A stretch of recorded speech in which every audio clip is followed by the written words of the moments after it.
क्या पोर्नोग्राफी और intimate toys का बढ़ता चलन महिलाओं के प्राइवेट पार्ट में इन्फेक्शन और आगे चलकर कैंसर की वजह हो सकता है? Interesting question. शुभांकर के पास अगर आए और वो इंटरेस्टिंग क्वेश्चन ना पूछे तो ऐसा हो नहीं सकता। अगर if you are not cleaning it well तो फिर यस,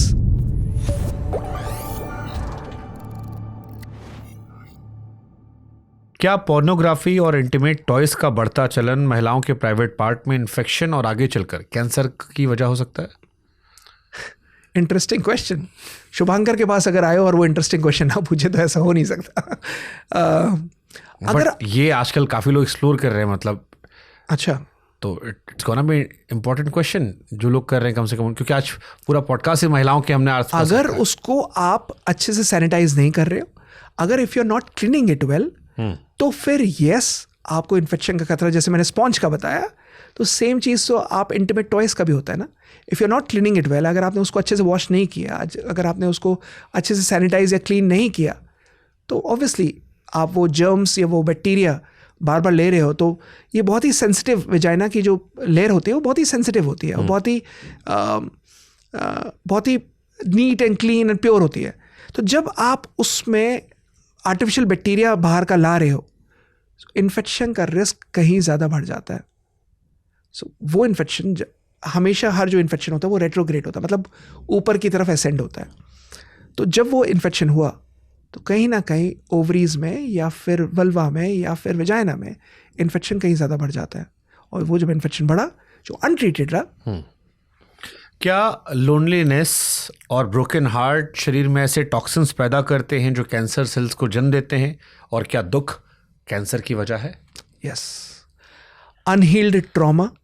अगर दुख है आपको, एक लेडी आई थी मेरे पास जिसको कैंसर डायग्नोज हुआ, ऑल ऑफ अ सडन, कोई सिम्टम नहीं, कोई कुछ नहीं, हिल्स पे रहती है, पालमपुर धर्मशाला की थी। एंड जब आई मेरे पास तो बहुत रो रही थी, सारी चीज़ें। तो मैंने कहा क्या हुआ आपको, क्या मतलब what exactly is the problem, कैसे डायग्नोज हुआ? तो उसकी बेटी साथ में बैठी थी, उसने बताया कि अभी अभी इनके हस्बैंड की डेथ हुई 1 साल पहले, और उसके बाद से ये थ्रू आउट ही रोती रहती है, और कुछ भी सोशली लोगों से मिलना बंद कर दिया, दोस्तों से नहीं मिलती। इनके यार दोस्त है जो आपस में इनके कथा कर रहे, सत्संग में जाती थी, मंदिर जाती थी, वो सब बंद कर दिया और घर पे कन्फाइंड हो गई। और पति के जाने के बाद वो लॉस ही बेयर नहीं कर पाई कि मेरा लाइफ पार्टनर चला गया। 1 साल बाद कैंसर डायग्नोज हो गया। Loneliness and a loss of a loved one, मतलब जिससे प्यार करते थे वो चला गया, उसका सदमा और अकेलापन। अगर आप अकेले रहते हो, ये कैंसर का रिस्क कहीं ज्यादा बढ़ा देता है। Okay, always talk to someone, अकेले मत रहो।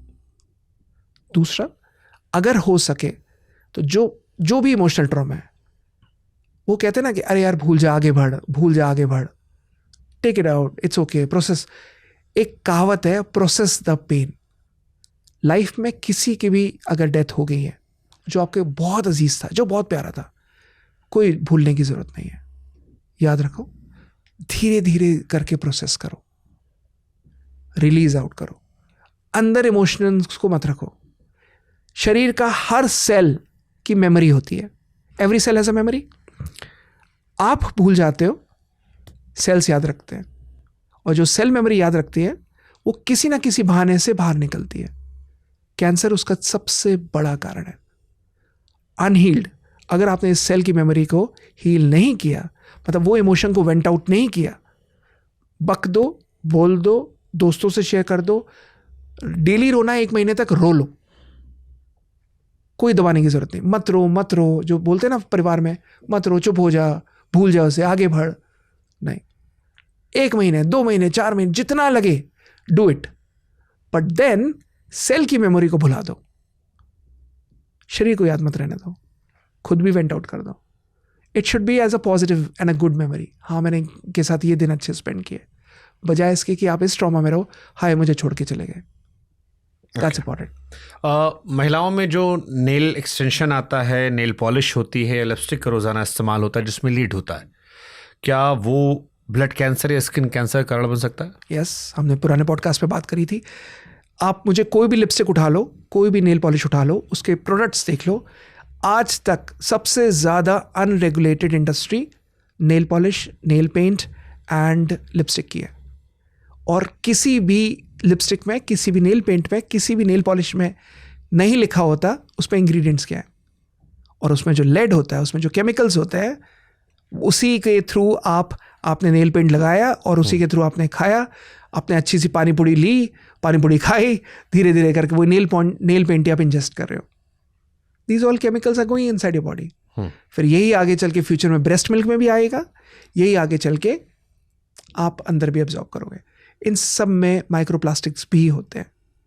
अगर मैं हमेशा कहता हूँ अपने पेशेंट्स को, अगर कभी भी किसी का स्कैन, अगर कोई ऐसी मशीन आ जाए जिसके थ्रू हम किसी के शरीर का माइक्रोप्लास्टिक लेवल रूटीन में जांच करने लगे, हर किसी की लाइफ में ना एक क्रेडिट कार्ड जितना प्लास्टिक निकलेगा हर किसी के शरीर में। सोचो वो डीएनए को कितना डैमेज कर चुका होगा हर किसी के शरीर में।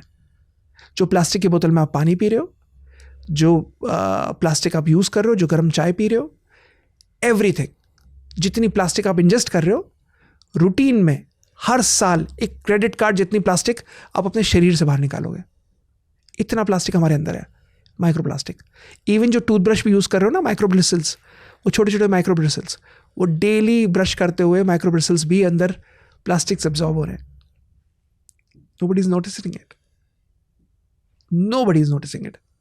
और एक क्रेडिट कार्ड जितना प्लास्टिक हमारे शरीर से निकलेगा। बाप रे। नहीं, डरना नहीं है, सॉल्यूशन है इसका। हर चीज़ का एक ऑप्शन चूज़ करना है, और वो ऑप्शन अगर आप राइटफुली चूज़ करते हो, you can be out of it. Okay, मैंने अभी कई सारे सेक्सुअल डॉक्टरों से बातचीत की जी।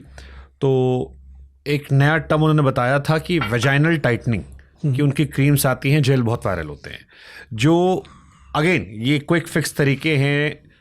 क्या ये सब भी महिलाओं में कैंसर बढ़ने की वजह हो सकते हैं? वेजाइनल टाइटनिंग नेचुरल फॉर्म से या केमिकल से? केमिकल के थ्रू, क्रीम्स के थ्रू। आंसर मिल गया आपको। लेबल पढ़ो, इंग्रेडिएंट्स पढ़ो। अगर कोई केमिकल है जो आपने नाम नहीं सुना और जिसके लिए आपको चैट जीपीटी या गूगल का इस्तेमाल करना पड़ रहा है, उसको शरीर पे मत लगाओ।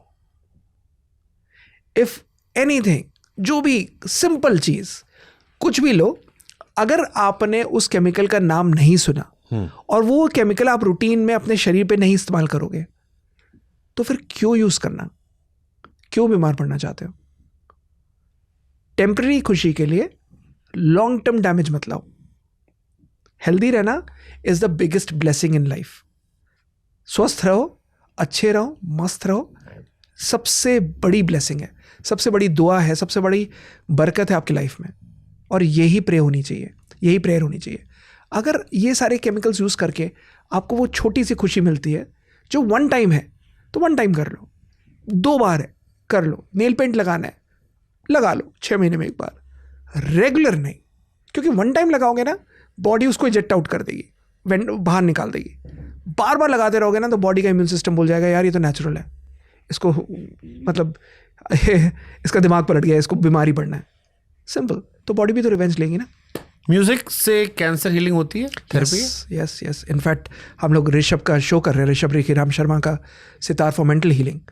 The reason why we connected is only because of this कि एक जब हमारे प्रोग्राम्स होते हैं तो उसमें एक सेशन होता है जिसमें हम म्यूज़िक हीलिंग कराते हैं, जहाँ पर हम सजेस्ट करते हैं कि ये मेडिटेशन करना है और ये हीलिंग करनी है। सितार फॉर मेंटल हीलिंग एक जो प्रोजेक्ट है ऋषभ रेखी राम शर्मा का, beautiful initiative, and that's how we connected. So music से अगर आप जब हील होते हो, आई थिंक आप सब कुछ भूल जाते हो। कभी भी ट्राई करना, आपका फेवरेट सॉन्ग हो, आपकी तबीयत ठीक नहीं है, आपका मूड ख़राब है, आप गाड़ी में या घर पर वो म्यूज़िक अपना जो फेवरेट गाना वो लगा देना, सब भूल जाओगे, सब भूल जाओगे। कभी भी ट्राई करना। दुखी दिल है, रोने वाले गाने मत लगाना, अपने पसंद का गाना लगाना। खुश हो, अपना पसंद का गाना लगाना। बॉस से झगड़ा हुआ है, पसंद का गाना लगाना। कुछ भी बुरा हुआ है और कुछ बहुत अच्छा हुआ है, आपके इमोशंस चेंज हो जाएंगे। So there is this hormone which is endorphins release होते हैं, मतलब ऑक्सीटोसिन रिलीज होता है, which is a feel good hormone. जो जादू की झप्पी थी ना मुन्ना भाई की, एंडोर्फिन, ऑक्सीटोसिन, 7 सेकेंड हग वाली, तो वो ऑक्सीटोसिन रिलीज होता है, तो बॉडी में यू फील गुड। म्यूज़िक वो थेरेपी है जो आपके सारे इमोशन को हील करती है। लोग उसी को सबसे ज़्यादा इग्नोर करते हैं। आपको कुछ भी करना है ना, एक डेली रिचुअल बना लो, म्यूज़िक सुन लो, बुरा मूड है म्यूज़िक सुन लो, अच्छा मूड है म्यूज़िक सुन लो, ख़राब फील कर रहे हो music soon low, what Punjabi गाने पसंद है, कुछ भी पसंद है, वॉट आपका फेवरेट सॉन्ग, आपको वो ऐसा रेजोनेट करेगा कि every cell would vibrate in a frequency जो केवल हील करेगी।